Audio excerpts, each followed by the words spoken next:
Well, my Mother's Day wasn't at all what I had hoped or planned for. Let's talk about it. If you're new here, hi, my name is Samantha. This is Not Your Average Glow Up, a safe place where we come and we talk all things mental health. I had a different video planned for this week, but yesterday was Mother's Day and something was laid on my heart to share with others. And I'm hoping that you can relate, or maybe that the thing that I've learned can help you in some small way. So, yeah, welcome. If you're new here, go ahead and join the family. Like and subscribe to this channel. If you're not new here, welcome back. Excuse the wet hair. I recently highlighted my hair and it's a little bit drier, so I've been trying not to blow dry it. And so it's currently air drying, so I can go to a job interview later after I fix it. So yes, let's have a slightly more casual, just sit around, chat with me type of video. I am going to do what I had planned for this week's video next week. Real quickly, it's going to be about commonly misused, like in conversation, mental health topics. Or, self-diagnosing yourself and how that can be problematic. So if that's something you're interested, definitely subscribe to this channel. And next Monday, definitely going to be a very interesting, very informative video. But for today, we're just going to have a little story time. I'm going to tell you what I learned yesterday, because mental health is a journey. You're constantly learning. I definitely don't have it all figured out. So let's have a story time. So yesterday was Mother's Day, and I had all these big, grand expectations in my head of what I thought we were going to do for Mother's Day, how my day was going to go, this, that, and the other. I kind of, in my head, I kind of thought that it was going to be, the idealistic. I wake up, Dakota rolls over, kisses me, tells me Happy Mother's Day, maybe get breakfast in bed, maybe the kids would make me a nice card. Dakota and I had already discussed that my present this year, because we bought a house last year, I wanted to update the house, so he was going to spend Mother's Day painting the house and building like nice little rustic shutters and stuff to go on the outside of the house and what have you. So I had, in my head, I pictured just the kids waking me up, Happy Mother's Day cards, and then him waking me up, maybe a home-cooked breakfast. And I have 4 kids. I also have an imperfect spouse, because people aren't perfect. So needless to say, the expectations that I had placed on this day, on him, on my kids, was not at all what happened. Instead of getting a homemade breakfast and handwritten cards and I love you so much and Happy Mother's Day, I was woken up at about 5:30 in the morning to go breastfeed Nova while my husband, I call him my husband, but we're not yet married, while Dakota peacefully sleeps in bed, snoring.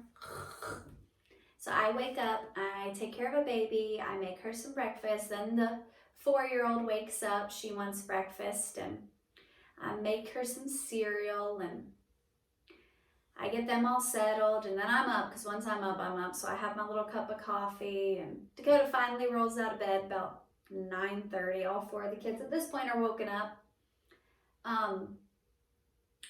He comes in, he's groggy and what have you, because he stayed up late the night before. He comes groveling through the house, doesn't kiss me, doesn't say good morning or I love you, Happy Mother's Day, nothing. Comes up, gets his cup of coffee, because, he's groggy and not having the best morning, not feeling the best. Drinks his cup of coffee, plays in his phone for a little bit. I ask him, so what's planned for the day? He's like, well, I thought you wanted the house painted, so I'm going to do that. But, it's your day, so I guess, whatever you want. But, with a little bit of an attitude, because he's groggy. And I was like, yeah, okay. So, you know, he plays in his phone, talks to his buddy on the phone about something else, and blah, blah, blah. Day progresses. It's 10:30. Hasn't painted the house. It's 11:30. Hasn't started painting the house.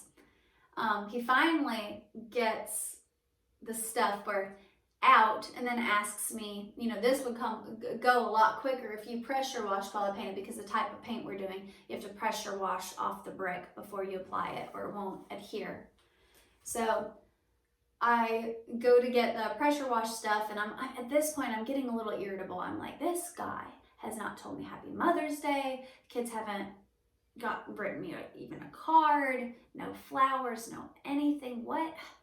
Man, you know, Father's Day, I woke him up first thing in the morning, and I made him breakfast, and I did this and I did that, and he did end up making breakfast. He made waffles, so that was good.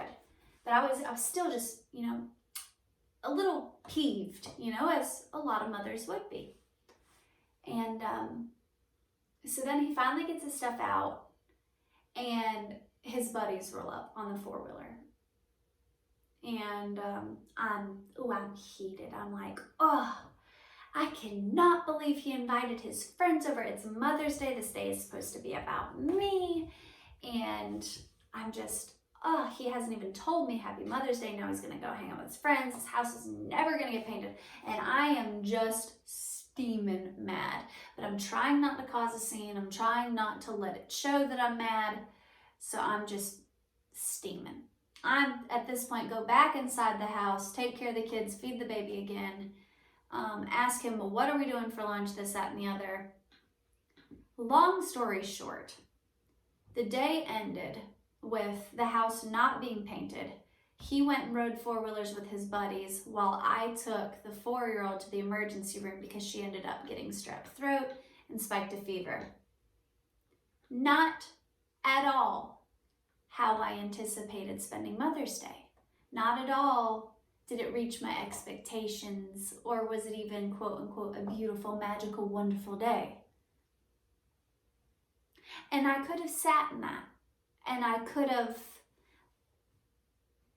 continued to let that eat me up. And maybe I did for too long. I'm not perfect, and mental health is a journey, not a destination. I'm still learning. But I look back on it and I review my day. And there was little pockets of beauty all throughout that day.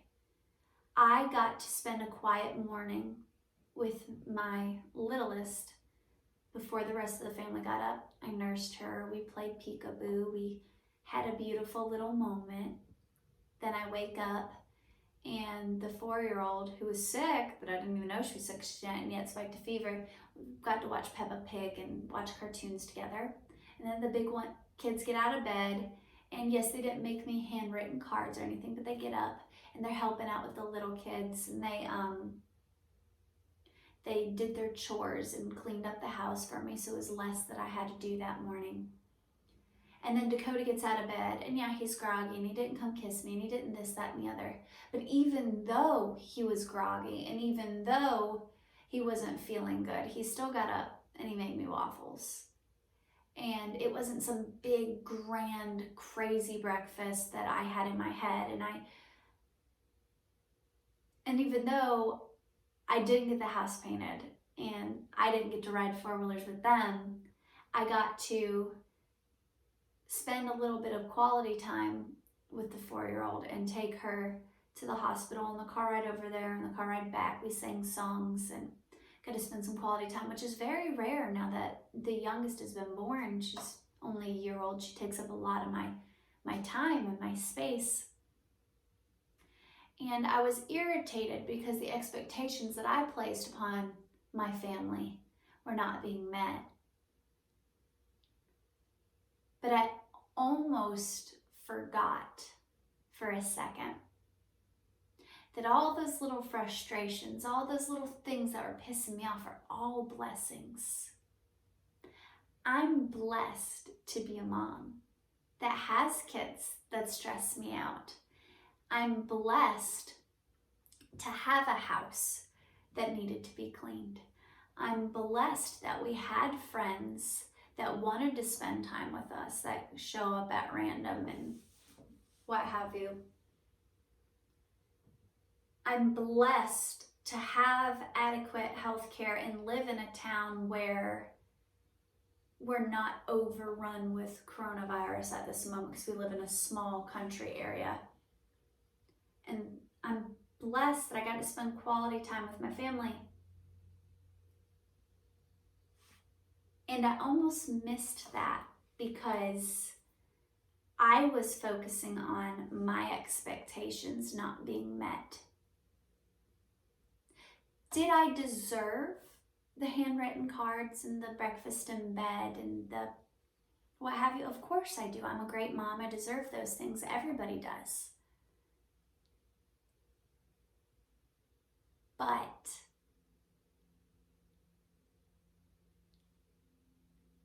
life doesn't always work that way. Nothing ever goes according to plan. And if you're a mom at home, maybe you're a single mom and you had your kids on Mother's Day and you had to work because you have bills to pay, and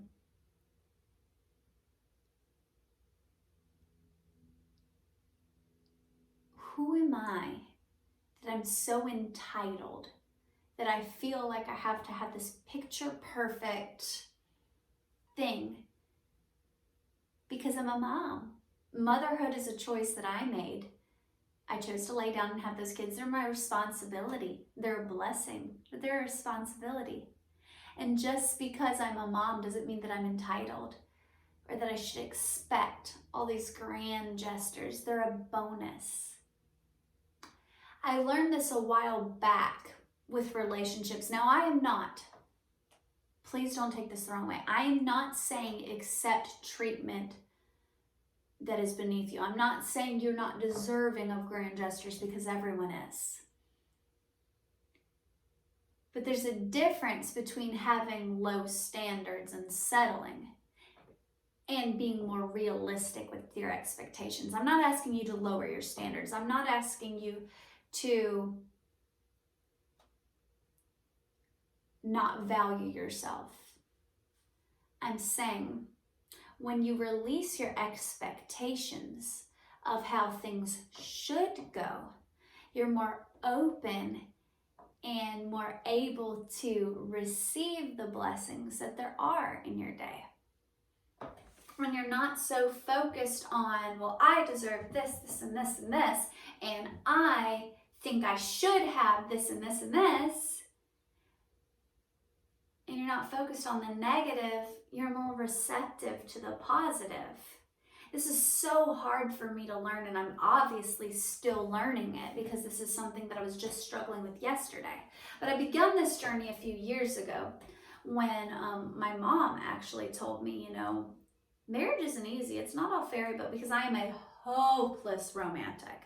I am a very good wife, a very good lover, because I believe in love. I believe in romance, and I don't think that it's something that's far-fetched. I believe that in order to have that life, it has to be two people who are on the same page, who work and adjust, and who take the time to constantly learn and support their spouse, who take the time to not just say, oh, I've been with them 10 years, I know them, who constantly view it as new and exciting, and they want to learn more and they want to love deeper.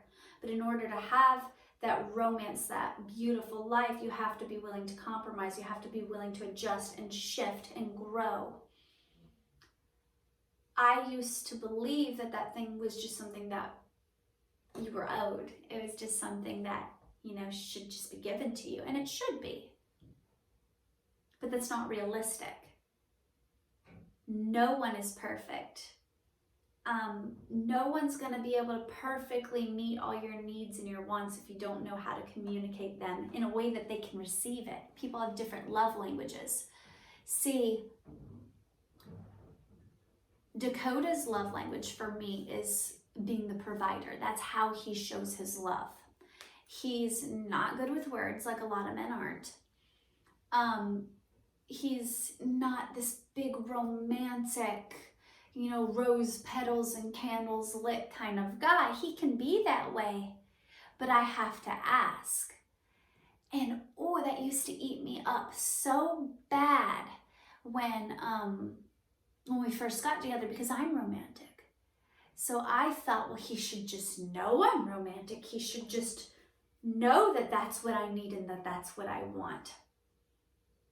He didn't feel like he had to tell me that I love you so much and I do this and I do that, because to him, working 14-hour shifts to provide for me and to provide for the kids, to him, telling me I don't need to go to work, that he wants to provide for me and the kids, that was his way of showing me that he loves me and that he values me. He didn't understand that I needed to be told those things, that I needed to be shown those things through romantic gestures and what have you. I could have, and I did, we actually broke up when we were younger. I could have chosen not to learn and not to grow and not to see him and walk away. But instead we chose to grow, and our relationship has gotten better. It's not perfect. I mean, yesterday I was disappointed. Yesterday I felt like I deserved better. I felt like we've been together almost 8 years, and by God, he should freaking know that that's what I wanted.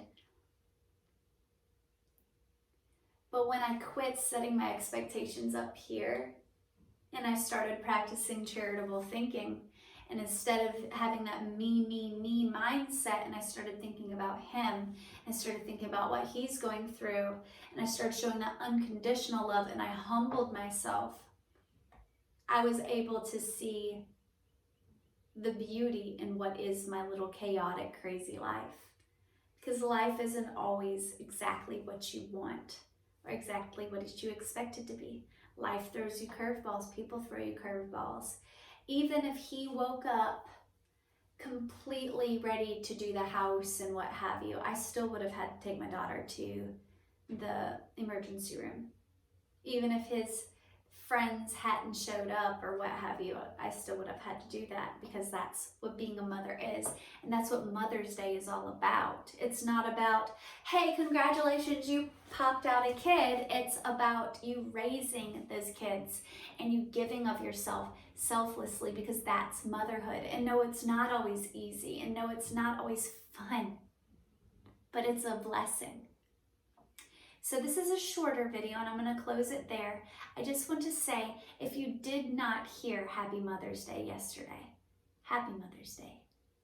I'm grateful for you. If you are a biological mother, a stepmother, a mother of angel babies, a woman who has had a miscarriage or who's experienced child loss, if you are a grandparent who has taken on kids, if you're a foster mom or an adoptive parent, Happy Mother's Day.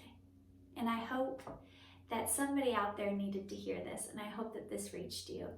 And hope you have a wonderful day. Bye.